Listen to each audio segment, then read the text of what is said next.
هو انتوا خلاص ما صدقتوا تلاقوا واحد بيكشف الفساد اللي موجود داخل نادي الزمالك، وبعد اسبوع بالظبط من الاستقرار داخل نادي الزمالك ومن كشف فساد كتير جدا جدا داخل نادي الزمالك، تروحوا تطلعوا قرار برحيل اللي هو حسن موسى وبنجيب عماد البناني له منا كل التقدير والاحترام، ولكن خارج نادي الزمالك لكونه اهلاويا.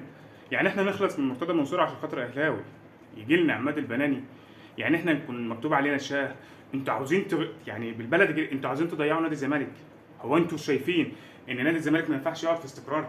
هو انتوا ملاحظين ان انتوا بتيجوا بس على على كيان اسمه نادي الزمالك في حين ان جميع الانديه مستقره؟ هو انتوا عاوزين ايه بالظبط؟ يعني عاوزين تلغوا نادي الزمالك؟ عاوزين تبقى خلاص الدوله كلها ما فيش الا الاهلي مثلا؟ عاوزين تخلوا الزمالك ده مش موجود؟ يا جدعان والله لو نزل درجه رابعه كلنا هتلاقينا برضو بنشجعه. ولكن اللي بيحصل منكم ده امام مرأى ومسمع الدوله. ايه اللي بيحصل ده؟ ايه ده؟ يعني حقيقي بجد والله العظيم اقنعونا ان انتوا بتعملوا لمصلحه نادي الزمالك. فين المصلحه لما تلاقي واحد كان قاعد بيكشف في الخونه وبيكشف في كميه فساد غريبه ومدخل لك امبارح الصبح 4 مليون جنيه ونص في حين ان الخزنه كانت فاضيه، وهيدخلك فلوس بالليل وتيجي تروح تعمل له اقاله؟ وحتى لما الصحافه تسال اللي هو حسن موسى ايه اللي خلاك او ايه اللي خلاك مشيت من داخل نادي الزمالك، يقول لك والله ما حدش رفع عليا التليفون اصلا ولا قال لي ايه اللي حصل، ولا قال لي يا حسن انت هتمشي وهيجي مع مكانك حد تاني. انا فوجئت ان في جواب جاي لنادي الزمالك بتولي عماد البناني المدير التنفيذي للنادي الاهلي نادي الزمالك.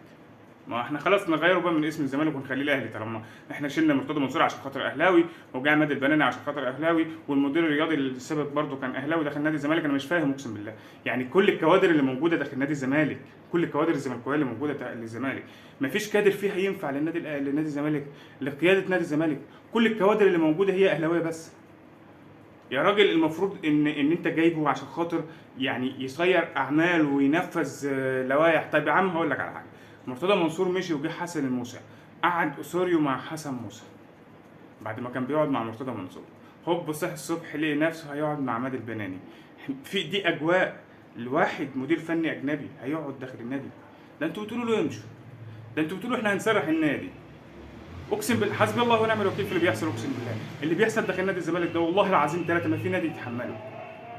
سلام.